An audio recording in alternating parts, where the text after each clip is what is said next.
안녕하세요. 크라이플 처치 존 목사입니다. 오늘 함께 나눌 말씀은 학개서 1장 1절에서 15절 말씀입니다. 다리오 왕 제2년 여섯째 달 곧 그 달 초하루에 여호와의 말씀이 선지자 학개로 말미암아 스알디엘의 아들 유다 총독 스룹바벨과 여호사닥의 아들 대제사장 여호수아에게 임하니라. 이르시되 만군의 여호와가 이같이 말하여 이르노라. 이 백성이 말하기를 여호와의 전을 건축할 시기가 이르지 아니하였다 하느니라. 여호와의 말씀이 선지자 학개에게 임하여 이르시되 이 성전이 황폐하였거늘 너희가 이때에 판벽한 집에 거주하는 것이 옳으냐. 그러므로 이제 만군의 여호와가 이같이 말하노니 너희는 너희의 행위를 살필지니라. 너희가 많이 뿌릴지라도 수확이 적으며 먹을지라도 배부르지 못하며 마실지라도 흡족하지 못하며 입어도 따뜻하지 못하며 일꾼이 삭슬 받아도 그것을 구멍 뚫어진 전대에 넣음이 되느니라. 만군의 여호와가 말하노니 너희는 자기의 행위를 살필지니라. 너희는 산에 올라가서 나무를 가져다가 성전을 건축하라. 그리하면 내가 그것으로 말미암아 기뻐하고 또 영광을 얻으리라. 여호와가 말하였느니라. 너희가 많은 것을 팔았으나 도리어 적었고 너희가 그것을 집으로 가져갔으나 내가 불어버렸느니라.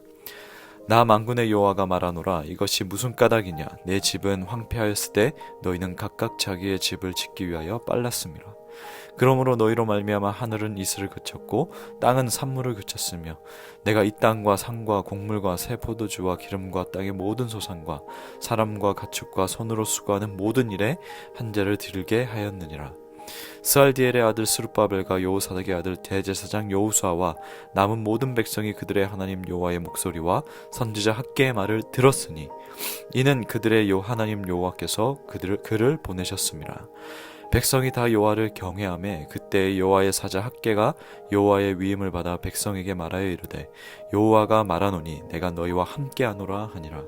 여호와께서 스알디엘의 아들 유다 총독 스룹바벨의 마음과 여호사닥의 아들 대제사장 여호수아의 마음과 남은 모든 백성의 마음을 감동시키시매 그들이 와서 만군의 여호와 그들의 하나님의 전 공사를 하였으니 그때는 다리오 왕 제2년 여섯째 달 24일이었더라. 아멘. 이 학개의 시작은 시간적인 배경입니다. 이 다리오는 페르시아 제국을 다스린 왕입니다.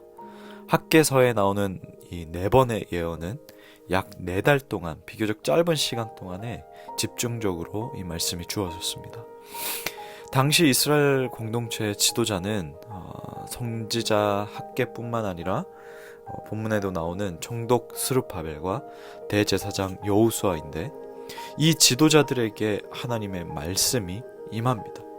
사실 총독 스룹바벨과 대제사장 여호수아도 이 선지자 학개를 통해서 하나님의 말씀을 듣습니다. 오늘 상황을 보니까 2절 말씀을 보면 만군의 여호와가 이같이 이르노라. 이 백성이 말하기를 여호와의 전을 건축할 시기가 이르지 아니하였다 라고 하는데 이 말씀은 당시 상황을 말해줍니다. 주전 520년 당시에 성전 재건이 중단되었던 그 이유는 백성들이 하지 않고 있었기 때문입니다. 다른 때에 성전 재건을 하겠다라고 말하면서 계속 피해왔습니다. 그런데 하나님께서는 이 성전 재건을 하지 않는 포로귀한 공동체의 백성들을 책망하셨습니다. 여러분 좀 이상하지 않습니까? 어제 제가 나눴던 말씀은 이 가시적인 제의적 형태가 중요하지 않다. 즉 성전 중심 신앙에 얽매이지 말라고 했는데 오늘 본문에서는 성전 재건을 하지 않는 백성들을 책망하는 하나님의 모습을 봅니다. 그럼 4절 말씀을 한번 보죠. 이 성전이 황폐하였거늘 너희가 이때에 판벽한 집에 거주하는 것이 옳으냐. 이 4절에서 하나님은 백성들이 좋은 집에 거주하고 있는데 반해서 하나님의 집은 황폐한 채로 남아있다라고 말씀하셨습니다. 아니 그러면 하나님이 정말로 자신이 임재할 집이 초라해서 그렇게 말씀을 하셨을까? 5절과 7절 말씀을 보면요. 그러므로 이제 만군의 여호와가 이같이 말하노니 너희는 너희의 행위를 살필지니라. 만군의 여호와가 말하노니 너희는 자기의 행위를 살필지니라. 이 5절과 7절의 핵심은 너희의 그 길 위에 마음을 두라는 거예요. 너희가 가는 그 길에 마음을 두라는 겁니다. 구약에서 이 길은 인생을 살아가는 방향과 태도를 의미해요. 지난 16년 동안 계속해서 성전 재건을 하지 않고 핑계대고 미뤄두고 그렇지만 16년 동안 너희의 그 각자의 그 삶에서 지내온 그 삶을 자세히 한번 반추해 보라는 겁니다. 6절에 보면 너희가 많이 뿌릴지라도 수확이 적으며 먹을지라도 배부르지 못하며 마실지라도 흡족하지 못하며 입어도 따뜻하지 못하며 일꾼이 삭슬 받아도 그것을 구멍 뚫어진 전대에 넣음이 되느니라. 16년 동안의 그 포로 귀한 공동체의 그 삶이 어떠한지 어땠는지 6절에 나와 있습니다. 근데 이 말씀은 신명기 28장에 나오는 시내산 언약의 축복과 저주를 설명합니다. 하나님의 율법을 성정하면 복을 얻게 되지만 그 율법에 불순종하면 저주를 받게 된다는 내용입니다. 신명기 28장 38절을 보면 많은 종자를 들에 뿌릴지라도 거둘 것이 적을 것이며 라고 기록합니다. 사람이 엄청 열심히 노력하더라도 내가 아주 부지런하게 정말 별 보고 나가서 별 보고 들어오는 그런 삶을 살아도 대가를 얻지 못하는 경우들이 있다라고 말씀은 기록되어 있습니다. 즉 예를 들어서 집을 건축했지만 그 집 안에 살지 못하고 포도원을 심었지만 열매를 얻지 못하고 이런 경우들을 말합니다. 그런데 본문의 가장 핵심적인 부분은 뭐냐면 사람이 아주 정말 스스로 많이 노력했지만 아무런 결과를 얻지 못했다는 거. 여러분 중요한 건 뭐냐면요. 그럼 율법에 순종해야 됩니까? 그럼 복된 삶 삽니까? 그럼 율법이라는 것을 불순종하면 저주받습니까? 그럼 왜 하나님은 복과 그 저주를 줍니까? 이런 게 핵심이 아니고요. 지금 이런 게 중요한 게 아니고 이스라엘 포로기한 공동체가 여전히 하나님의 말씀에 불순종하고 있다는 겁니다. 시간을 거슬러서 자신의 그 조상들이 믿음의 조상들이 그 위에 있었던 그 가족들도 하나님의 말씀에 불순종해서 하나님께서 채찍을 들어서 하나님의 그 말씀에 순종하도록 그 마음 가운데 하나님이 들어오도록 그렇게 하셨는데 다시 포로 귀환을 했는데 이 포로 귀환 자들이 이스라엘로 다시 돌아온 자들이 여전히 하나님께 불순종한 상태로 남아있다는 거예요. 하나님은 포로 귀환 자들이 성전 없이 살아가야 하는 이 모습을 불쌍히 여기시고 다시 하나님께 돌아와서 이 성전 재건을 통해서 복된 상태를 누리기를 원하셨습니다. 그러면 또 여기서 질문이 생길 겁니다. 성전 재건을 하지 않아도 믿음 굳건할 수 있는 거 아닌가요? 복된 상태 아닌가요? 왜 하나님 성전 재건하라고 하시죠? 그런데 백성들이 왜 성전 재건을 미뤘는지 봐야 돼요. 백성들은 경제적으로 아직 어렵다, 아직 때가 아니다, 어렵다 하니까 그러면서 이 성전 재건을 미루자고 주장을 했지만 4절 내용처럼 자신의 집은 화려하게 꾸미고 열심이면서도 아무것도 하지 않는 그 나태함과 안일함, 그리고 그 마음 중심 가운데 하나님이 아니라 이미 만몬의 그 노예가 된 마음 상태, 물질적인 상태의 노예가 된 그 마음 상태를 살피라는 겁니다. 너희의 그 길 위에 있는 마음을 살피라. 하나님께서 괜히 그렇게 말씀하신 게 아닙니다. 하나님께서 또한 성전 재건의 이 재료들에 대해서 말씀하실 때에 솔로몬 왕 때 알려주셨던 것처럼 레바논의 백항목과 크고 귀한 돌로 채우라고 하셨습니까? 본문 8절을 보십시오. 너희는 산에 올라가서 나무를 가져다가 성전을 건축하라. 그리하면 내가 그것으로 말미암아 기뻐하고 또 영광을 얻으리라. 여호와가 말하였느니라.